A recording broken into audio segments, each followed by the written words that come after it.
Hey everybody, welcome back to New Rockstars. I'm Sam Bashor, I have an awesome shirt on, and once again I'm here to break down all the references and uncover some sneak peeks for the future of the Flash TV show. Today we'll be talking about episode 405, Girls Night Out, the crazy misadventures of the ladies of Team Flash and the boys getting drunk and vomiting in police stations. Hooray! Here's a spoiler warning for the show, comics, etc. You know the drill. And now let's get into it. I don't know if you noticed, but guys, there were a butt ton of references in this episode to comics, and not just that, but to a bunch of TV shows and movies. Now usually, I love to number these videos, classic top 10 countdown, but since there were so many in this episode, I'm just gonna rattle them off chronologically as quickly as I can, and hopefully you guys can keep up. Speed joke. Thank you, cause Flash. Anywho, let's get started. Now be warned, there's a mystery from last episode that I believe has been solved during this episode. I'm pretty proud of myself figuring it out, not to brag, but stay tuned. First up, just a fantastic comic book reference to the debut of our new slimeball Ralph Dibny, aka the Elongated Man. Check out this clip of Ralph showing off his powers in Star Labs at the very beginning of this episode. Does this look familiar to classic comic book fans? Because it should. It's the closest recreation we've got so far of the cover of Flash Volume 1, number 112, The Mystery of the Elongated Man. We got Ralph's classic nose wiggle in the last episode, and now a fairly close recreation of this cover makes me a happy boy. Next, don't put down your DC encyclopedia just yet, because we get a small nod to an extremely popular Justice League member. Now, unfortunately, it doesn't look like this member is going to be in the upcoming Justice League film, but still, he's very important. Take a look at the airline name that Caitlin is looking at. Blink and you'll miss it, but that is a reference to the Green Lantern, specifically Hal Jordan. Yes, I know we've heard and seen Ferris air many times before on this show and the other DC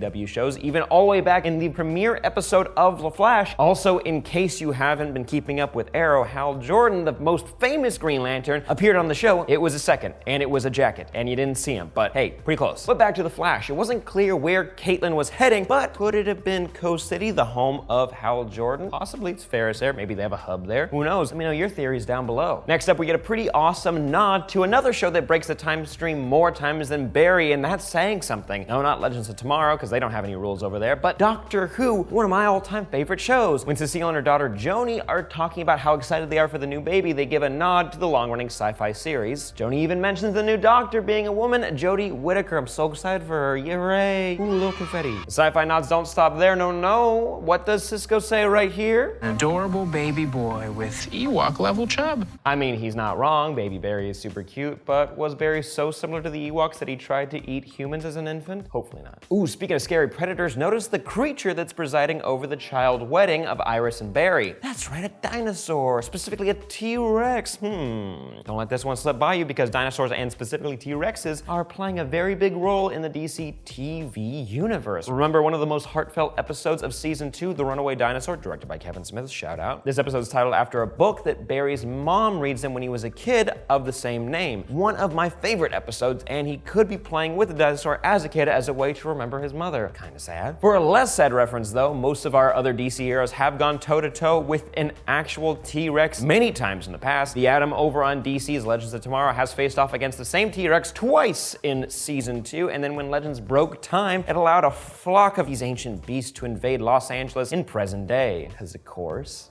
can't get enough dinosaurs on TV shows, you know the rule. Next up, now here's the big reference that most of you squeal about during the episode. You know what? I'm just gonna play it.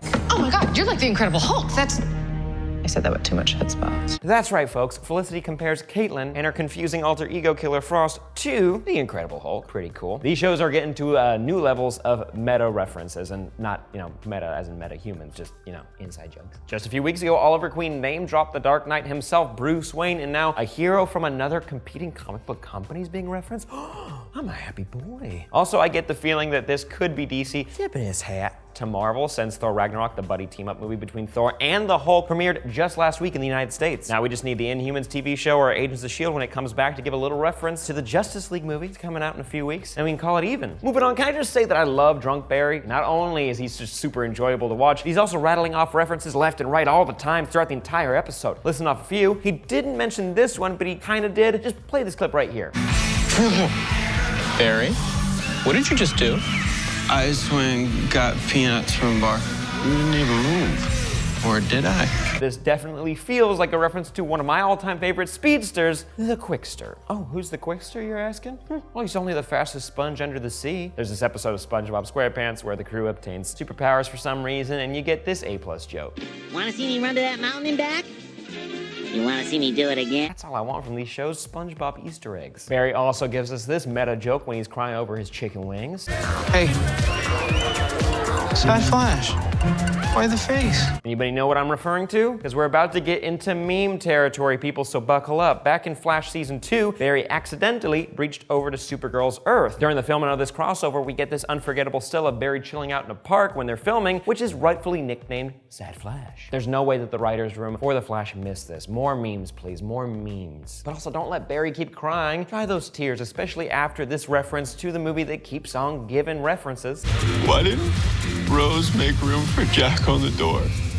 There was plenty of room for both of them. Sure, it's an easy catch, right? But did you know that one of the stars of Titanic was a star in The Flash for many years? That's right, one half of Firestorm that's been around the longest, Martin Stein, aka Victor Garber. Pretty cool. We have plenty of Titanic references over on Legends of Tomorrow, which is another show that I highly recommend. Next, now I teased it before, but we're about to solve a mystery. Now, remember last episode when Caitlin finds a horseshoe in front of her apartment? Then in this episode, you see a horseshoe above the entrance to Amunet's bar. Easy to connect the dots that Amunet is the one that threatened Caitlin Nadoy, but here's a question. Why a horseshoe? Because Amunet also goes by Blacksmith. Blacksmith maybe make horseshoes? You know, kind of rough, possibly, maybe. But listen to this. Some kind of alnico alloy. Alnico is an acronym for aluminum, nickel, and cobalt, hence this line. You mean run a geological scan of the city for small-scale signatures of aluminum, nickel, and cobalt? And that got me thinking, why Alnico? Why? Well, the most popular Alnico alloy is used in the production of, can you guess? Horseshoe magnets. What can Amunet do again? Oh, that's right. It can attract and repel metal, make different shapes, use them as weapons. Not to brag, but I'm feeling pretty proud about this catch. Don't worry, I'm still not the brightest bulb in the tool shed, but I might be a tool. Moving on. Next up, take a listen to where Amunet is doing her dirty deeds. She's headed to Lawrence Hills. That's all industrial out there. That's steel mills, docks, warehouses. Oh, that's right, Lawrence Hills, which is actually a real place in the Flash comics. It's another district in Central City that is also an industrial center, just like in the show. The Flash has been doing a lot of these references this season, and I'm pretty sure hardcore fans are very happy about this. I am. Then we're gonna listen to what Amunet says here about her and Caitlin. You and I could have been gods. This is a pretty fun reference to the Egyptian god Amunet, which translates to the Hidden One, which is pretty interesting since Amunet in this world has been running an underground criminal organization for 3 years, and Team Flash had zero idea, zip. Nothing. Fun little connection there. Also, I think this line here from Ralph is a fun reference to Amunet. Iron versus flesh. What do you think? Sure, Ralph probably doesn't know Amunet, and this is just a fun nod from the writers, but it still makes me happy. In the comics, Amunet can literally melt her flesh with metal. It's nasty, but badass, gotta be honest. And lastly, notice this line here from Ralph. The happiest place on earth. Hey, he was the champ of eating fries at a strip club, and now he's got nothing to show for it. What a weird premise for a TV show. But you know what else is the happiest place on earth? Disneyland, which also gets a nod right here in this episode by Harry.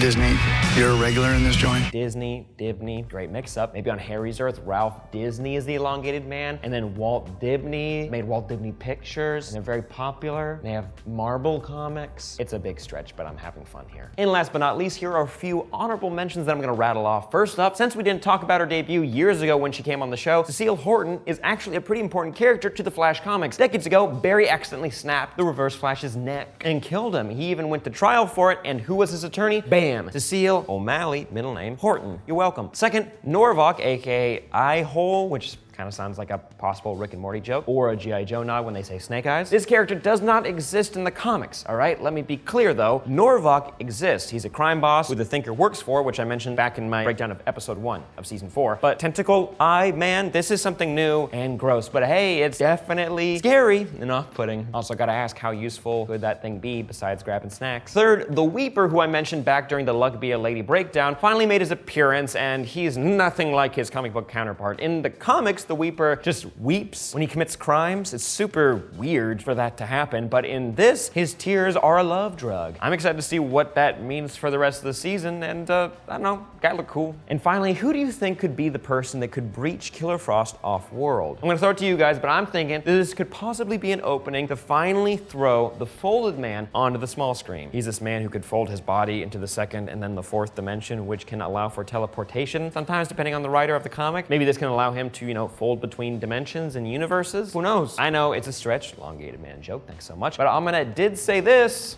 It's one of my third favorite henchmen. So who could the other two henchmen be? Maybe the folded man? Also, what do you think the Thinker has planned for the Weeper and the other metas that we've met so far? Something dastardly, of course, but what? Let me know your theories down below. And that's it for me. Be sure to like this video, subscribe for more content, and share this with your Flash fan friends. Alliteration. And also make sure you check out our other breakdowns here on New Rockstars. Want to know the messed up truth behind the Cars universe? It's frightening. I'm Sam Bashor, at Sam Bashor on Twitter. Make sure you send me your thoughts, theories, feelings, and I'll see you guys next time.